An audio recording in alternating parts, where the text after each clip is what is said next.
मेरे साथ ward number 136 के एमआईएम के कॉरपोरेटर ज़मीर कुरैशी सर मौजूद है। जिस तरीके से आपने काम किया, जिस तरीके से मजलिस गोवंडी में काम कर रही है, आप अपने वार्ड में काम कर रहे हो, लगातार अच्छी चीज़ें आपके वार्ड से सामने आ रही है, लोग वीडियोस बनाकर दे रहे हैं, उसके बाद उस पर आपका कमेंट सेक्शन में आप खुद कमेंट करते कि कहाँ क्या लोकेशन है, अच्छा काम हो रहा है। मेरा सवाल ये था सर कि इंटरनल डिस्प्यूट्स पार्टी के अंदर नज़र आ रहे हैं, बहुत सारी चीज़ें देखी जा रही है कि जब पार्टी के किसी दूसरे कैंडिडेट्स के साथ स्टैंड लेना हो या उनके साथ एक दूसरे कॉरपोरेटर्स नहीं दिख रहे, तो इन चीज़ों को लेकर आप क्या कहेंगे?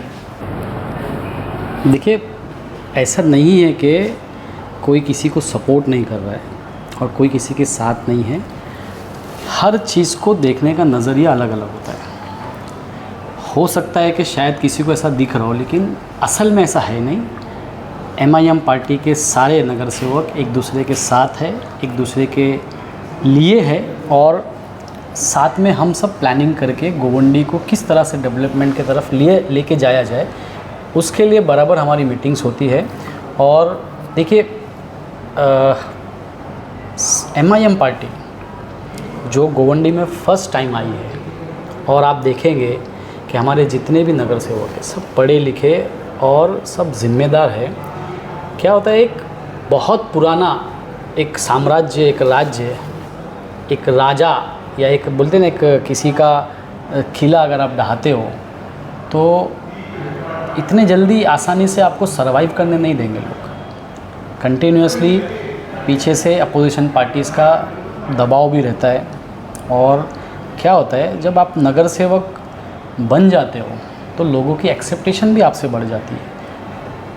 हम कंटिन्यूसली लोगों का काम करते हैं, पर ऐसा होता है कि पहले की बनिस्बत अभी काम ज़्यादा होने की वजह से लोगों को ऐसा लग रहा है कि हमारे भी काम जल्दी हो जाए। आप देखेंगे कि अभी मुझे लगता है कि ये 5वां महीना है कॉरपोरेशन गठित होकर, और 5 महीने के अंदर गोवंडी के अंदर जो तेज़ी से काम हुआ है डेवलपमेंट का, चाहे वो रोड्स, आरसीसी के रोड्स जो पेंडिंग पड़े थे उसका बनना हो, चाहे ड्रेनेज का बनना हो, चाहे साफ़ सफाई का मुद्दा हो, चाहे आप देख लीजिए गली गटर बनने का मुद्दा हो, सारे मुद्दे पे एमआईएम पार्टी एकजुट होकर एक मन से आगे बढ़ रही है, काम कर रही है। और कैसा होता है सर, देखिए 5 महीने के अंदर इतना बड़ा इम्पैक्ट आपको नज़र नहीं आएगा, पर जो काम की शुरुआत हमने की है, जिस प्लानिंग से हम आगे जा रहे हैं, इंशाल्लाह आने वाले 1 साल के अंदर आपको लगेगा कि वाकई गोवंडी बदल गया है और गोवंडी के अंदर डेवलपमेंट के काम दिखेंगे। एमआईएम का एक अर्ली ट्रेंड रहा है। एमआईएम ने शुरुआत में कोई एक व्यक्ति आ जाता है, वो बहुत अच्छा काम करता है, लोग उसको जिता देते हैं। वारिस पठान इसका एक एग्जांपल है। वो बाइकल्ला से चुनाव जीते जी, 2014 में वो एमएलए बने, 2019 में वो सेकंड नंबर पर आए, और 2024 में जब इलेक्शन आया तो वहाँ पर एमआईएम की जो कैपेसिटी थी वो 5000 वोट पर आ गई। एमआईएम के अंदर दूसरी एक ये चीज़ भी देखी जाती है, भाई आप क्योंकि पहले समाजवादी में थे, फिर आप एमआईएम में आए, एमआईएम ने वहाँ पर एमएलए का इलेक्शन बहुत अच्छा लड़ा। अब ये भी ऐसा देखा जा रहा है कि अतीक सर के और आपके ताल्लुकात सही नहीं है, आप लोगों के बीच में कुछ अनबन चल रही है, ऐसा। और दूसरा, जैसे मुंबई प्रेसिडेंट, ठीक इलेक्शन के वक्त पर मुंबई प्रेसिडेंट को बदल दिया गया। और आपको पता है सर, इलेक्शन से पहले मुंबई प्रेसिडेंट जब अपॉइंट हुए थे एमआईएम के, तो मैंने उनसे इंटरव्यू लिया था। मैंने उनसे एक सवाल किया था कि इस सीट पर, जो भी मुंबई प्रेसिडेंट की सीट पर नागपाड़ा के ऑफिस पर जो भी बैठा है वो बहुत ज़्यादा टाइम तक नहीं रहता है। तो उन्होंने बोला कि मेरे साथ मेरे माँ बाप की दुआएं हैं, मेरे साथ हो सकता है अलग चीज़ हो। हुआ वही, ठीक इलेक्शन से पहले वो छोड़कर चले गए। तो जो रिजल्ट आने वाले थे, हो सकता है कि अभी आपके 8 कॉरपोरेटर है, हो सकता है 20-25 कॉरपोरेटर। तो इस चीज़ को लेकर आप क्या कहेंगे? आज 8 है, कल 25 होंगे, तो उसी से मैं शुरुआत करता हूँ। इंशाल्लाह ज़रूर 25 होंगे।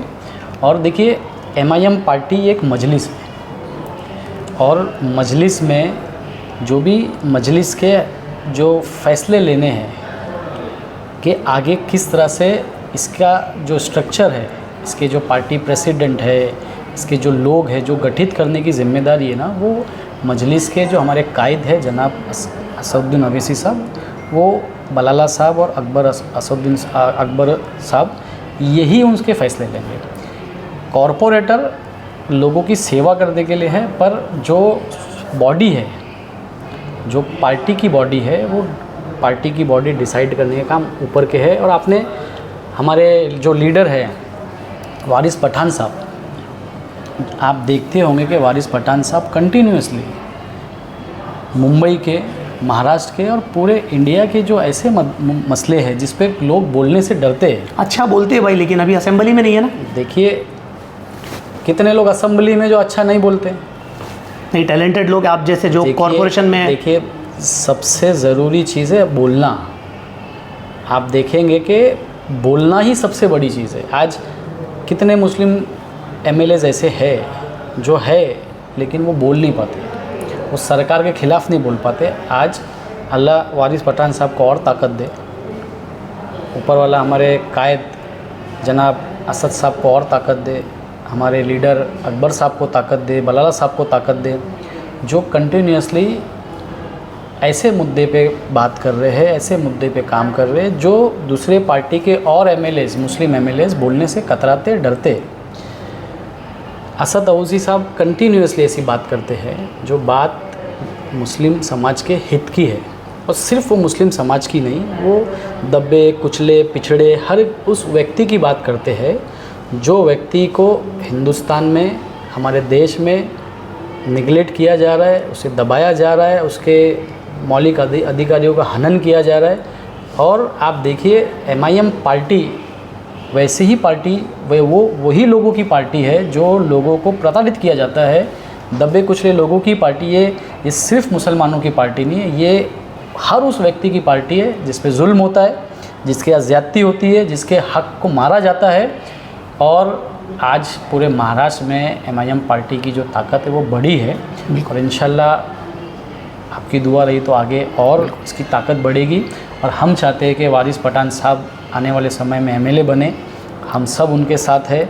हम चाहते हैं कि एमआईएम पार्टी की ताकत बढ़े और उसके एमएलए बढ़े, आने वाले समय में और नगर सेवक बने, ताकि हम दबे कुचले मुस्लिम, दलित हर उस व्यक्ति का काम कर सके जो व्यक्ति को आज समाज से, गवर्नमेंट की तरफ से, बीएमसी की तरफ से उसके जो हक है, उसके हकों का हनन किया जा रहा है। हम उस आखिरी इंसान का भी काम करना चाहते हैं जिस इंसान के पास एमआईएम पार्टी के अलावा और कोई रास्ता नहीं। एक आखिरी सवाल, क्या समीर कुरैशी आने वाले वक्त में मजलिस में ही रहेंगे या वो भी मजलिस की दूसरे कैंडिडेट्स की तरह ज़ाया कर दिए जाएंगे?